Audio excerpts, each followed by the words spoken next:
देवा टकली करे बाबा, मला एकदाची टकली कर. का पुरुष टकले आहेत तेवढे बस नाही का? अहो काय करू, बॉबकट करायला सुद्धा केसच राहिले नाहीत. पूर्वी आई आजी घरीच तेल करायच्या. दाट लांब सडक सुळसुळीत केस असायचे, डळायचेच नाहीत. पण आता आई आजीलाच तेल करता येत नाही ना, मग काय करायचं? काळजी नको, तोडकर संजीवनीनं तयार केलेलं आई आजीच्या हातचं तेल केस प्रभा आल्मंड प्लस तेल. लहानांपासून मोठ्यांपर्यंत उपयोगी तोडकर संजीवनीचे केस प्रभा सर्वत्र उपलब्ध.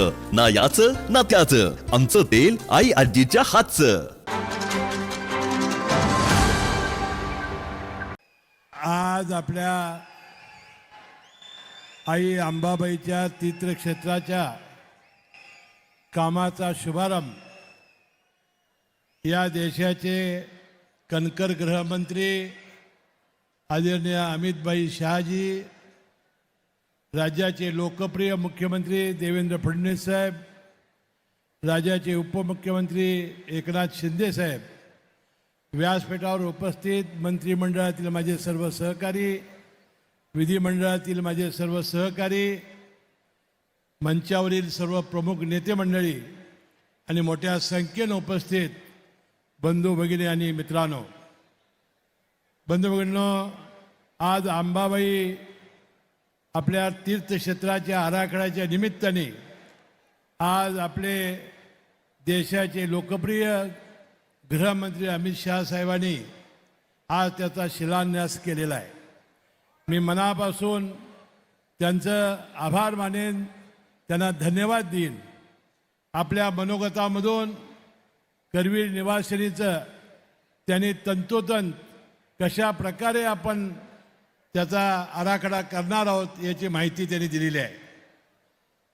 आपल्याला माहिती आहे की देशाचे स्वातंत्र्यानंतर पहिले गृहमंत्री म्हणून सरदार वल्लभभाई पटेल हे कणकर गृहमंत्री म्हणून होते.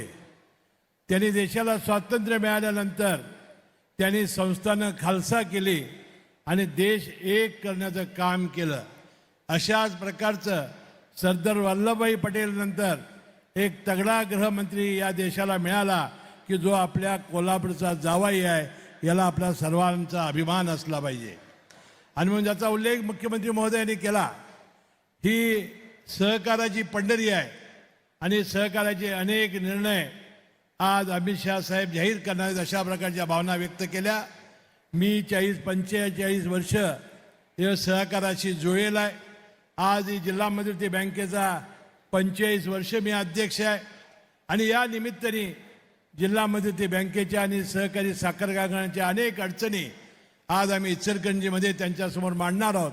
मला विश्वास आहे की या सगळ्या क्षेत्रामध्ये आणि जास्तीत जास्त त्यांनी जो पहिलं कदम उचललेलं आहे की विकास सेवा संस्थेचं त्याचं पॅकचं पुनर्जीवन करणं, संगणकीकरण करणं, हे फार महत्त्वाचं पाऊल त्यांनी उचललेलं आहे. या सहकारातला एक कार्यकर्ता म्हणून मी मनपूर्वक त्यांचं अभिनंदन करतो. मुख्यमंत्री महोदय, उपमुख्यमंत्री महोदय यांचंही अभिनंदन करतो. 1400 कोटी रुपये देऊन अनेक वर्ष ज्या आराखड्याची मी वाट पाहत होतो, आई अंबाबाईच्या आराखड्याची सुरुवात या निमित्ताने झालेला आहे. त्याबद्दल मनपूर्वक या सगळ्यांना मी धन्यवाद देतो. मैं तहे दिल से सभी लोगों का शुक्रिया अदा करता हूँ. तुम्ही सर्वजण मोठ्या संख्येने आलात, याबद्दल मनापासून आपले सर्वांचे आभार मानून मी आपली रजा घेतो. जय हिंद, जय महाराज.